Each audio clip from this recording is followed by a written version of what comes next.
Karena kaget disalip sepeda motor, sebuah mobil box terguling di Surabaya, Jawa Timur.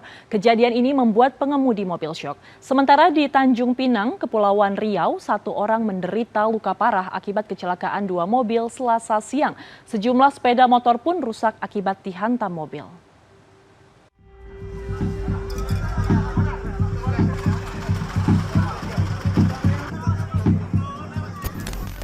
Kamera warga merekam kecelakaan dua mobil di Jalan Soekarno-Hatta, Tanjung Pinang, Kepulauan Riau, Selasa siang. Setelah menabrak, pengemudi salah satu mobil banting setir ke arah minimarket dan menabrak 4 sepeda motor. Satu sepeda motor terseret dan tergantung di pagar minimarket. Seorang ibu dan anaknya yang selesai berbelanja menjadi korban. Sang ibu menderita patah tangan, sedangkan anaknya pingsan. Saksi menyebut kecelakaan terjadi setelah pengemudi salah satu mobil yang mengebut hilang kendali ketika menghindari lori yang diparkir di pinggir jalan. Hingga Rabu sore, belum ada pernyataan dari Satlantas Polresta Tanjung Pinang.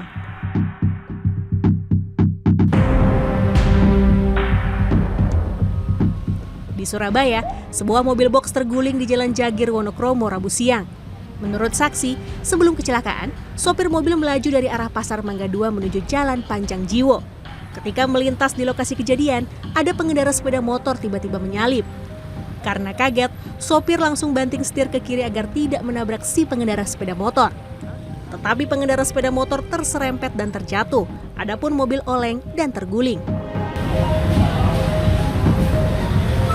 Kejadian ini sontak membuat sopir mobil syok, sementara pengendara sepeda motor membantah telah memotong lajur mobil. Ia mengaku sudah menyalakan lampu sein saat berpindah jalur. Akibat kejadian ini, pengendara sepeda motor terluka di bagian lengan dan punggung.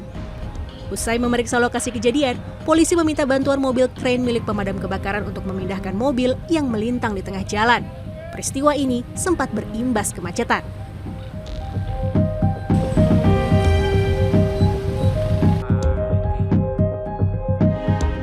Seorang pria lansia pengendara sepeda motor tewas akibat ditabrak mobil di Jalan Nasional Ring Road, Desa Semanding, Kecamatan Semanding, Kabupaten Tuban, Selasa sore.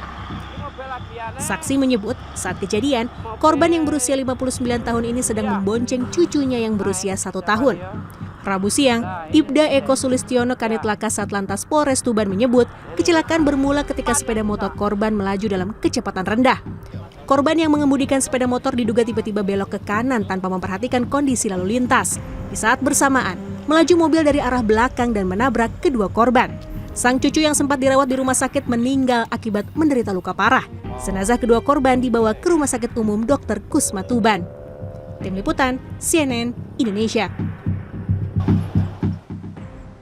Kericuhan terjadi saat PTPN 2 menertibkan rumah milik warga di lahan hak guna usaha milik PTPN 2 di Deli Serdang, Sumatera Utara.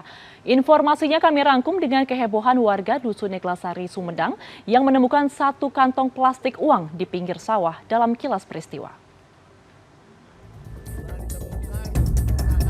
Video amatir merekam kehebohan sejumlah warga Dusun Neglasari, Desa Cimuja, Sumedang, Jawa Barat saat menemukan 1 kantong plastik berisi uang pecahan Rp1.000 di pinggir sawah. Sejumlah ibu, remaja, serta anak-anak membersihkan uang temuan lalu dikeringkan.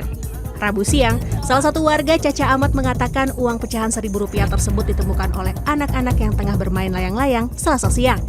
Diperkirakan nominal uang tersebut lebih dari Rp500.000. Belum diketahui asal uang tersebut. Warga sebagian masih menyimpan uang tersebut bahkan dalam kondisi yang telah rusak. Kericuhan terjadi saat PTPN 2 menertibkan rumah milik warga di lahan hak guna usaha milik PTPN 2 di Jalan Kemuning, Desa Sampali, Deli Serdang, Sumatera Utara, Rabu siang. Pemilik bangunan berusaha menghalang-halangi petugas. Salah seorang warga yang diduga sebagai provokator terpaksa diamankan polisi. Meski mendapat perlawanan, petugas tetap melakukan penertiban. Sastra, kuasa hukum PTPN 2 mengatakan ada 6 rumah dan 1 bangunan pesantren yang berada di lahan HGU milik PTPN 2.